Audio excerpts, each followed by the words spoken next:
নমস্কার, সান্দন টিভির পর্দায় আপনাদের সকলকে স্বাগত। আমি রয়েছে আপনাদের সঙ্গে ত্রয়ী। চলে যাচ্ছি আজকের নিউজে। মেয়রের হুঁশিয়ারির পর পাল্টা হুঁশিয়ারি লেক চৌমুহনী বাজারের 6 থেকে 7 শতাধিক ক্ষুদ্র ব্যবসায়ী। বৃহস্পতিবার তারা 19 নং ওয়ার্ড অফিস ঘেরাও করে বিক্ষোভ সামিল হয়। মুখ্যমন্ত্রীর দৃষ্টি আকর্ষণ করে তারা বলেন, ড্রজার দিয়ে যদি তাদের উচ্ছেদ করা হয় তাহলে তারা ড্রজারের নিচে ছাপ দেবে। আগরতলা শহরের সুপ্রাচীন রাজন্য আমলের বাজার লেক চৌমুহনী বাজার। দীর্ঘ বছর পুরনো এই বাজারের সাথে জড়িত শত শত ব্যবসায়ী সহ কয়েক হাজার কর্মচারী। বাজারের একটা বৃহৎ অংশের ব্যবসায়ী সরকারি জমি দখল করে ব্যবসা করছে। গত 4 ফেব্রুয়ারি বাজার পরিদর্শনে গিয়ে আগরতলা পৌর নিগমের মেয়র দীপক মজুমদার কড়া সুরে হুঁশিয়ারি দিয়ে বলেন, আগরতলা শহরের সবচেয়ে বেশি যদি কোনো বাজারের বিরুদ্ধে অভিযোগ থেকে থাকে তাহলে সেটা হলো লেক চৌমুহনী বাজার। বহু বেআইনি কার্যকলাপ এই বাজারের মধ্যে সংঘটিত হয়। এ ধরনের কার্যকলাপ নিয়ে স্থানীয়রা রীতিমতো অভিযোগ করছে, তাই অবিলম্বে ব্যবস্থা নেওয়া হবে। পাশাপাশি যারা সরকারি জমি দখল করে বেআইনিভাবে ব্যবসা করে চলছে তাদের নির্দিষ্ট সময় বেঁধে দেওয়া হবে। এই সময়ের মধ্যে তারা যদি ব্যবসা গুটিয়ে না নেয় তাহলে তাদের বিরুদ্ধে পদক্ষেপ গ্রহণ করা হবে। এই হুঁশিয়ারি দেওয়ার কয়েক ঘন্টার মধ্যেই বাজারে বিকেলবেলা মাইকিং করে আগরতলা পুর নিগমের পক্ষ থেকে জানানো হয়, যারা বাজারে সরকারি জমি দখল করে ব্যবসা করছে তাদের 6 ফেব্রুয়ারির মধ্যে উঠে যেতে হবে।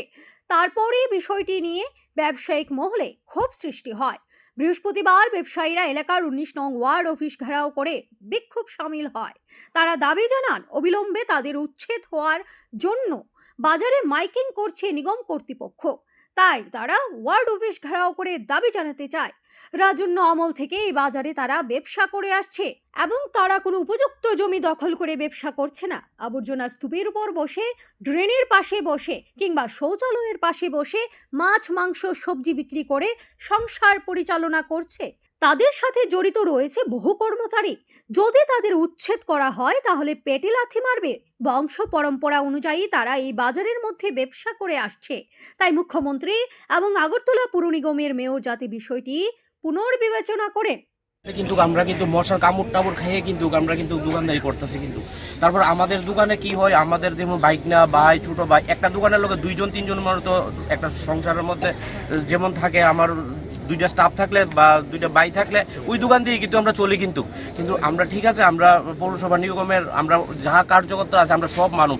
কিন্তু আমরা 4 তারিখ বাজারে একটা মিটিং হয়েছে, কিন্তু মিটিং এর পরে 4 তারিখ এলো, 4 তারিখ বিকালেই আবার নোটিশ দিয়েছে, মানে মাইকিং করেছে, যে বলছে যে যাতে এই যারা 6 তারিখের মধ্যে সবকিছু পরিষ্কার করে দিতে হবে। কিন্তু আমি মেয়রের কাছে, কাউন্সিলের কাছে একটা আবেদন করুন যে আমরা 100 বার মেয়রের কাছে আমরা থাকবো, কাউন্সিলের কাছেও থাকবো, কিন্তু আমাদের যাতে একটা পুনর্নির্বাচন করে, যাতে আমরা যাতে করি। কারণ আমরা খুব কষ্টে আছি দাদা। কারণ আমরা মশার কামড় খেয়ে আমরা ডাস্টবিনে, আমরা ইউরিনের সাথে, টয়লেটের সাথে আমরা দোকানদারি করছি। কিন্তু আমরা না শুধু আমাদের না, কিন্তু আমরা চাই লেক চৌমুহনী বাজারে যেহেতু অফিসার বা ছোট বড় ধনী গরিব সব কিন্তু ওইখান থেকে বাজার করে, ওই বাজার করার পর কিন্তু আমরা 2 টাকা আয় করি। আয় করার পর কিন্তু আমরা সংসার চালাই। কিন্তু ওইভাবেই আমরা কাউন্সিলরের কাছে, মেয়রের কাছে, মুখ্যমন্ত্রীর কাছে আমরা আবেদন করব যাতে আমরা যাতে একটা পুনর্নির্বাচন দিয়ে তারপর যে আমরা ভেঙে দেখ বা আমরা যাতে বাঁচতে পারি।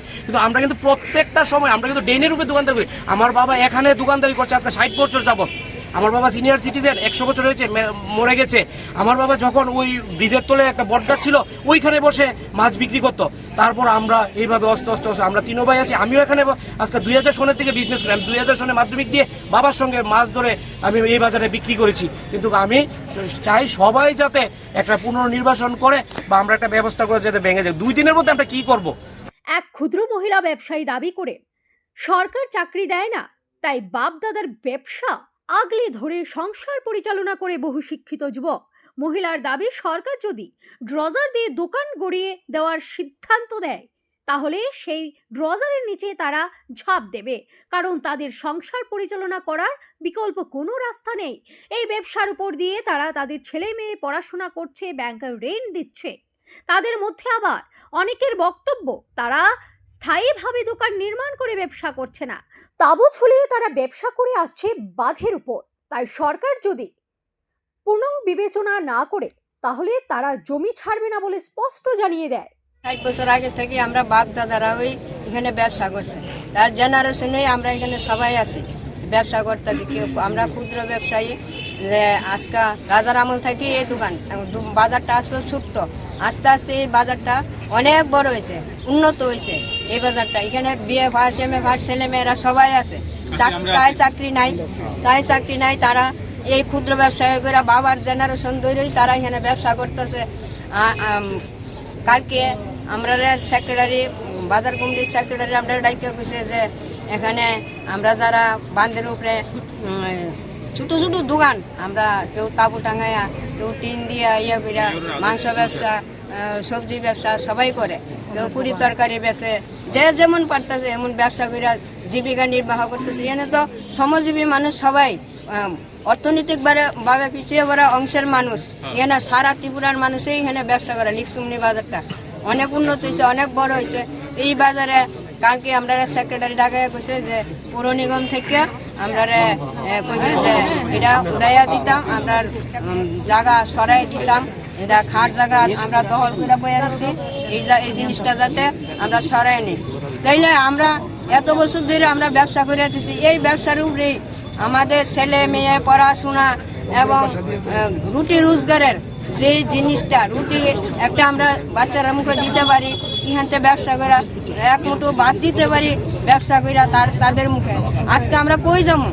সরকার এত বছর পরে যদি সরকার আমরা কয় আমরা উচ্চ দিয়ে যেতাম গা, তাহলে সরকার আমরা বিকল্প রাস্তা করুক, তাইলে আমরা এই জায়গা ছাড়ুম, নাহলে আমরা এই জায়গা ছাড়তাম না। পরে কাউন্সিলরের নিকট ডেপুটেশন প্রদান করে 6 থেকে 7 শতাধিক ক্ষুদ্র ব্যবসায়ী। আমরা লিকচুমনি বাজার থেকে আইছি। আমরা এই ওয়ার্ডের কাউন্সিলর বাসকুটি দেবমার সাথে তাইনের লোকে দেখা করতে হয়েছি, সাক্ষাৎ করতে হয়েছি। আমরা লিকচুমনি বাজারের দীর্ঘদিনের বাজার, এই এলাকার সবচেয়ে ভালো বাজার। তো আমরা যে বাজারটা বাদের উপরে এবং ভিতরে মিলাইয়াসিরা সবচেয়ে বড় বাজার। তো এই বাজারের ভিতরে সব জায়গার কাস্টমার যা, তো আমরা ব্যবসা বাণিজ্য করি। আজকে দীর্ঘদিন ধরে আমরা এই ব্যবসা করতেছি। অনেক সরকারি তো আইছে, কিন্তু আমরা ব্যবসা আমরা চালাই দিতেছি, ব্যবসার লেগে কোনো ক্ষতি হইতেছে না। কিন্তু এখন আমরা ওয়ার্ড আমরা মেয়র সাহেব মানে উঠান থেকে লোক পাঠাইছে, আমরা ঘর দর ভাঙ্গা দিব, তাই আমরা এখানে বাসপতির সাথে আইছি। মানে ভাঙার কারণটা কি? এটা কি আপনারা কি বেআইনি ভাবে তুলছেন না মানে আমরা যে বাদের উপরে যে ঘর দর করে রাখছি, আমরা মূলত সরকারি মানে মিউনিসিপালিটির পারমিশন অনুসারে 450টা ঘর আছে, আর বাকিগুলো তো এমনিতে আমরা ফুটপাথ দেওয়ার করে ওই ব্যবসা করতেছি। হ্যাঁ, কিন্তু আমরা দীর্ঘদিন ধরে ব্যবসা করতেছি, আজকে 25-30 বছর ধরে দেওয়া করতেছি, কিন্তু হঠাৎ করে 2 দিন ধরে মাইকিং করতেছে, আমরা এই জায়গা ছেড়ে দিতাম। কিন্তু আমরা একটা বিকল্প ব্যবস্থা না করে যদি আমরা এরকম করে দিলে আমরা বউ বাচ্চা নিয়ে কই যাবো? আমরা তো সংসার আছে, ইয়ে আছে। কাউন্সিলর জানান, বিষয়টি নিয়ে তিনি উদ্বোধন কর্তৃপক্ষের সাথে আলোচনা করবেন। Bureau report, Syandan TV. Tripura cricket association পরিচালিত আমন্ত্রণমূলক মহিলা ক্রিকেটে এবারে প্রথমবারের মতো অংশগ্রহণ করতে চলেছে ইউনাইটেড ফ্রেন্ডস। বৃহস্পতিবার রাজধানী আগরতলায় এই ঐতিহ্যবাহী ইউনাইটেড ফ্রেন্ডস মহিলা ক্রিকেটারদের হাতে জার্সি সহ পোশাক তুলে দেওয়া হয়। শুক্রবার এমবিবি স্টেডিয়ামে ইউনাইটেড ফ্রেন্ডসের কর্তৃপক্ষ কর্নেল চৌমুনি সকাল 9টা থেকে শুরু করে ম্যাচ। উপস্থিত ছিলেন ক্লাবের সভাপতি তথা স্যান্দন পত্রিকা ও স্যান্দন টিভির সম্পাদক সুবল কুমার দে। যুগ্ম সচিব প্রসেনজিৎ পোদ্দার জানিয়েছেন, ছেলেদের ক্রিকেটে ইউনাইটেড ফ্রেন্ডসের একটা সুনাম রয়েছে, এবারে মহিলা ক্রিকেটাররাও সেই সুনাম ধরে রাখবে বলে আশা ব্যক্ত করেন তিনি। প্রথমবারের মতো ইউনাইটেড ফ্রেন্ডস মহিলা ক্রিকেটে অংশ নিতে যাওয়ায় সকলের মধ্যে একটা ব্যাপক উৎসাহ বিরাজ করছে বলে জানান তিনি। মহিলা ক্রিকেট এই প্রথম শুরু হচ্ছে, তোমাদেরকে দিয়ে আমাদের শুরু হচ্ছে। তোমরা জানো কিনা জানি না যে ত্রিপুরা ক্রিকেটটা শুরু করছে আমাদের বহু আগে, যখন সারা দেশ হকি নিয়ে ব্যস্ত, আমরা তখন ক্রিকেটে তোমরা দেখে যাবে কতগুলি পুরস্কার আমরা আসি। আমরা গত বছরও বলতে 3টে এরকম আমরা প্রতি বছরই চ্যাম্পিয়ন বা ইয়ে হয়ে যেতাম। 4 বছর ধরে চ্যাম্পিয়ন হয়েছে, গত বছর শুধু আমরা একটা সম্মান থাকে, ক্লাবের ঐতিহ্য যাতে বজায় থাকে এই চেষ্টা তোমাদের করে জেতার জন্য লড়িয়ে দেবে। ঠিক আছে, কোথাও কোনো রকম সমস্যা হলে আমাদের কোচ আছে, ওরা আছে, ওদেরকে জানাবে কোনো সমস্যা কোনো কারণ নেই। আর সমস্যা যদি হয় আমরা টিসিএতে ইনভাইটেশনাল একটা টুর্নামেন্ট হয় উমেন্স ক্রিকেটের জন্য, 50 ওভার্সের ম্যাচ হয়। ওটাতে আমরা এই প্রথমবার আমরা অংশগ্রহণ করছি। তো আমাদের প্রথম ম্যাচ আগামীকালকে থেকেই শুরু হচ্ছে। আমাদের ফার্স্ট ম্যাচ হবে কর্নেল চমুনির সাথে, ইউনাইটেড প্রেস ভার্সেস কর্নেল চমুনি। এই সকাল 9টাতে খেলা স্টার্ট হবে এমবিবি মাঠে। ওটার নিয়ে আজকে আমাদের সব যে প্লেয়াররা আছে তাদেরকে আমরা তাদের ড্রেস তাদের হাতে তুলে দিলাম। যুব সমাজকে আত্মনির্ভর করতে বিগত সরকারের সময় শিল্পকে গুরুত্ব দেওয়া হয়নি। বর্তমানে শিল্পক্ষেত্রে ত্রিপুরাকে আত্মনির্ভর করতে আগামী 7 থেকে 8 February Tripura institute of technology Tripura সরকারের স্কিল ডেভেলপমেন্ট অধিদপ্তরের উদ্যোগে আগরতলা হোটেল পলো টাওয়ারে স্কিল উদয় তাংনায় কর্মসূচি অনুষ্ঠিত হবে। বৃহস্পতিবার সচিবালয়ে কনফারেন্স হলে সাংবাদিক সম্মেলন করে একথা জানান মন্ত্রী শান্তনা চাকমা। আগামী 7 February Tripura institute of technology Tripura সরকারের স্কিল ডেভেলপমেন্ট অধিদপ্তরের উদ্যোগে স্কিল উদয় তাংনায় কর্মসূচির আনুষ্ঠানিক উদ্বোধন হবে। এটি একটি ব্যতিক্রমী দক্ষতা উন্নয়নের কর্মসূচি, যা রাজ্যের 80,000 ছাত্রছাত্রীর ক্ষমতায়ন কর্মসংস্থান বৃদ্ধির লক্ষ্যে চালু করা হবে। যা উদ্যোগ ত্রিপুরার যুব সমাজকে আধুনিক শিল্পের উপযোগী দক্ষতা অর্জনের সহায়তা করবে। বৃহস্পতিবার সচিবালয়ের কনফারেন্স হলে সাংবাদিক সম্মেলন করে একথা জানান মন্ত্রী শান্তনা চাকমা। তিনি বলেন, স্কিল উদয় তাংনাই নামটি ইংরেজি বাংলা ককবরক ভাষার সমন্বয়ে তৈরি হয়েছে। এটি শুধুমাত্র একটি কর্মসূচির সূচনা নয়, বরং এটি দক্ষতা উন্নয়নের এক নবযুগের সূচনা। অনুষ্ঠানে কয়েকটি গুরুত্বপূর্ণ মাইলফলক চিহ্নিত করা হচ্ছে, যা হলো ছাত্রছাত্রীদের জন্য কেরিয়ার গাইডেন্স প্রোগ্রাম। সমগ্র শিক্ষা প্রকল্পের অধীনে 75,000 ছাত্রছাত্রীকে 983টি স্কুলের কেরিয়ার গাইডেন্স প্রদান করা হবে, যাতে তারা সঠিক পেশা নির্বাচনের সক্ষম হয় এবং বিভিন্ন ক্ষেত্রে বাধা অতিক্রম করতে পারে। অপরটি হল এনএসডিসির একাডেমির মাধ্যমে মার্কেট রেডিনেস কোর্স। বিশেষ দক্ষতা প্রশিক্ষণের গুরুত্ব অনুধাবন করে মুখ্যমন্ত্রী দক্ষতা উন্নয়ন প্রকল্পের অধীনে এনএসডিসি একাডেমির সহযোগিতায় 7,000 শিক্ষার্থী জিএসটি, ওয়েব ডিজাইনিং, 2D অ্যানিমেশনের প্রশিক্ষণ পাবে। তৃতীয়টি হল ইংরেজি কর্মসংস্থান ও উদ্যোক্তা প্রোগ্রাম। উচ্চশিক্ষা বিভাগ এবং management and entrepreneurship professional sector skill কাউন্সিলের সহযোগিতায় সংকলাপ প্রকল্পের আওতায় এই প্রোগ্রামের মাধ্যমে ত্রিপুরার সমস্ত ডিগ্রি কলেজে 1,600 শিক্ষার্থীকে যোগাযোগ, দক্ষতা, কর্মসংস্থান ও উদ্যোক্তা গঠনের প্রশিক্ষণ প্রদান করা হবে। চতুর্থ skill Tripura MIS portal. Digital যুগে স্বচ্ছতা ও তথ্য উৎপাত্তের তাৎপর্য। MMDUPর অধীনে তৈরি এই পোর্টাল দক্ষতা উন্নয়ন উদ্যোগগুলির কেন্দ্রীভূত তথ্য ভাণ্ডার হিসেবে কাজ করবে এবং চাকরি প্রদানের প্রশিক্ষণ কর্মসূচির সাথে সংযুক্ত করবে। পঞ্চম স্কিল ডেভেলপমেন্ট ক্যালেন্ডার 2025। এই ক্যালেন্ডারটি MMDUPর অধীনে গঠিত প্রশিক্ষণ কর্মসূচির একটি রোডম্যাপ, যা শিক্ষার্থীদের পেশাগত উন্নতি ও শিল্পের চাহিদার সাথে সামঞ্জস্য বিধানের সহায়তা করবে। ষষ্ঠম সমাপ্তি পর্ব ও ড্রোন প্রদর্শনী। জরুরি উদ্ধার কার্যক্রম, ত্রাণ বিতরণ, উন্নত কৃষি ব্যবস্থাপনায় ড্রোনের বিশাল সম্ভাবনা রয়েছে। আজকের অনুষ্ঠানে ড্রোন প্রযুক্তিতে প্রশিক্ষণপ্রাপ্ত 30 জন যুবককে সম্মানিত করা হয়, যা স্কিল ডেভেলপমেন্ট অধিদপ্তরের অধীনে TITর প্রশিক্ষণ সম্পন্ন করেছে। সবশেষে NIC অর্থায়নে প্রশিক্ষণপ্রাপ্ত প্রার্থীদের টুল কিট বিতরণ।